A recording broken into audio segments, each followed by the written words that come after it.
Shall I tell you about my life? They say I'm a man of the world. I've flown across every tide, and I've seen lots of pretty girls.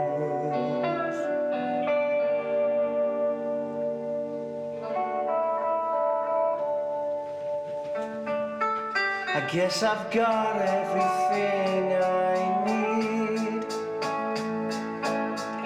I wouldn't ask for more, and there's no one I'd rather be.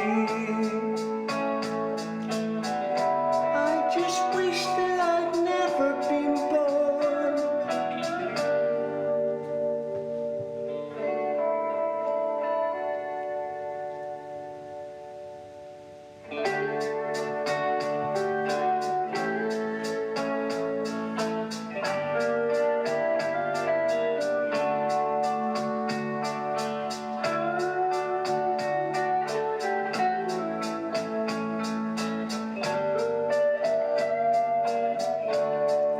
And I need a good woman to make me feel like a good man should. I don't say I'm a good man, but I would be if I could. I could tell you about my life and keep you amused, I'm sure, about all the times I've cried, how I don't want to be sad anymore, and how I wish I was in love.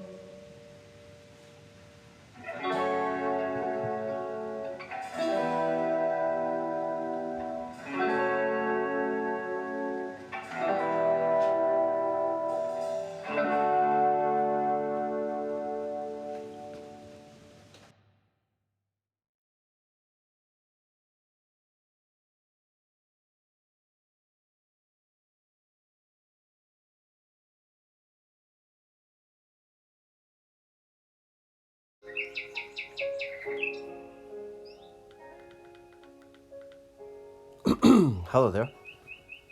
Welcome to another talk. And today's talk, I'm just putting the charger in this thing.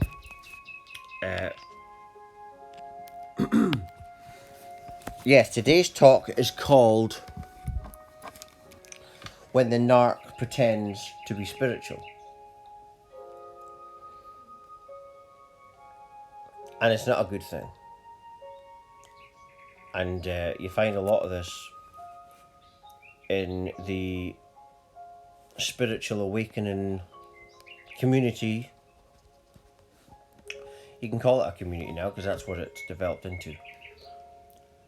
But a lot of these kind of people try to get involved. You've got two sides to it. You've got the people that have maybe been spiritualists, been involved in communities, done courses, and then you've got people that have done none of that and they've had a massive spiritual awakening. They might have done it through ayahuasca or actually natural. And the people that haven't had an awakening yet, they want to be like the ones that are on that awakening path. But they haven't done any healing. And a lot of these kind of people, they want a shortcut. They want to do it. They want to do anything but face them, but do what you need to be doing.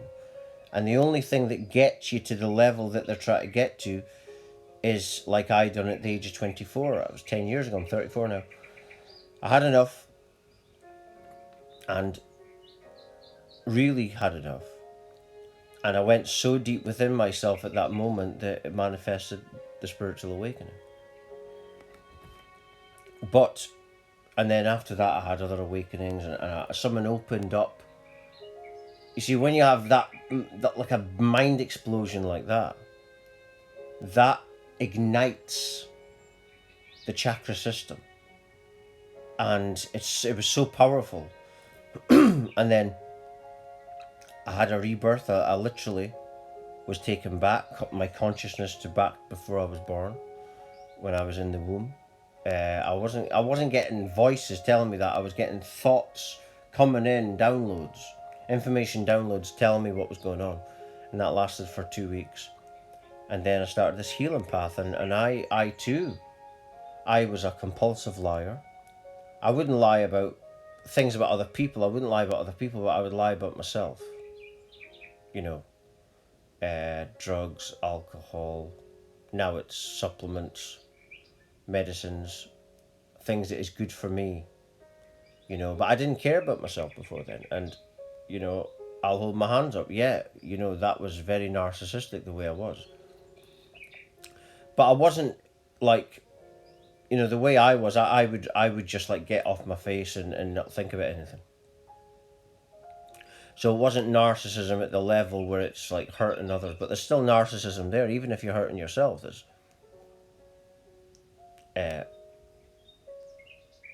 it's coming from issues, and but these kind of people I'm talking about, these people are really, they've got all sorts of demonic attachments around them. I'm no expert when it comes to, like, I was watching a top guy today on YouTube, a top guy in with the Muslims, and they were talking about what they call jinn, and you know the Christians call it demons, but he was explaining the different types.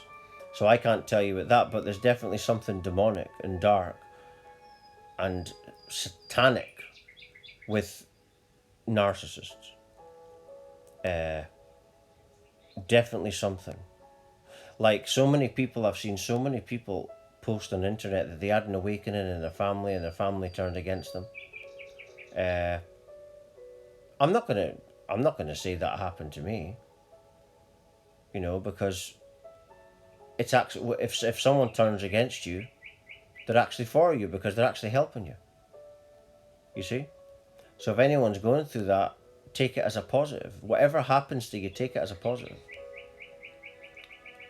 You see? There's something to learn in every situation. Like when I was 17, this is why I don't have a fear of like being homeless or anything like that, because when I was 17, I experienced it for a little while.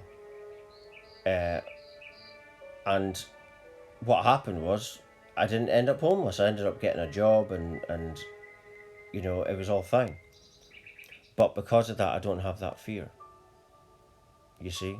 So it was a very liberating experience that I had to have, and I learned probably more at that age than probably a lot of the other years. But I'll just throw that. I just thought I would throw that one in there,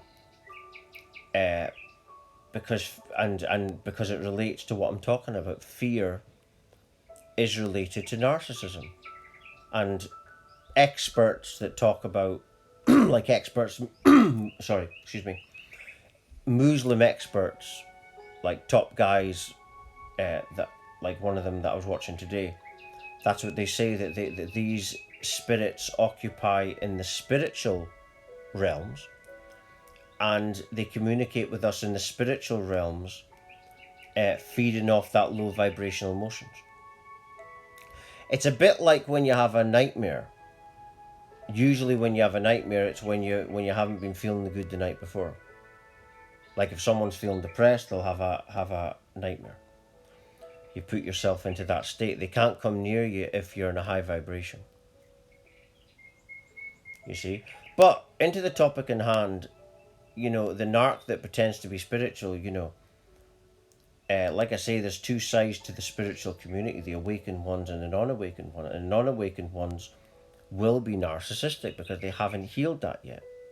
They haven't went within. You see? And they see everything as a competition.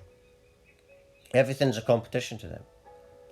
They're not in the awareness that it's all one.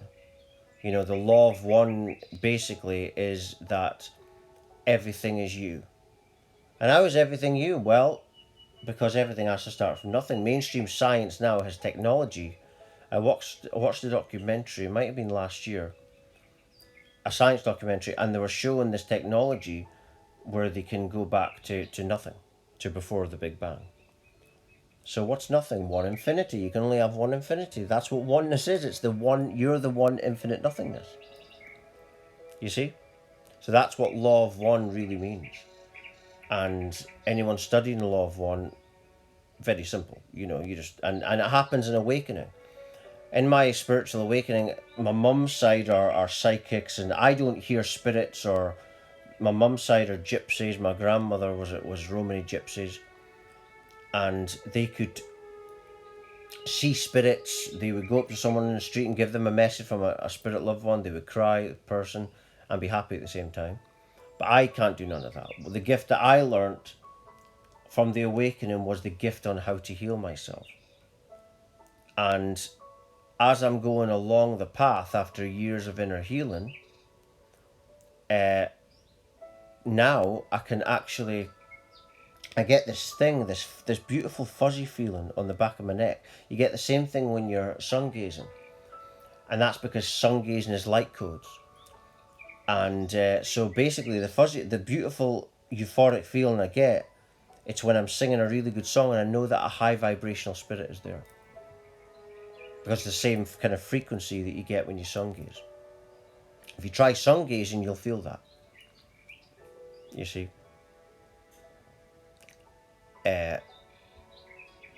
But the thing is, it's about healing these narcissistic things. I don't come on these talks to criticize narcissists, because that means that that's the narcissist within me. You see, because everything's your mirror. What you see in others is what you are yourself.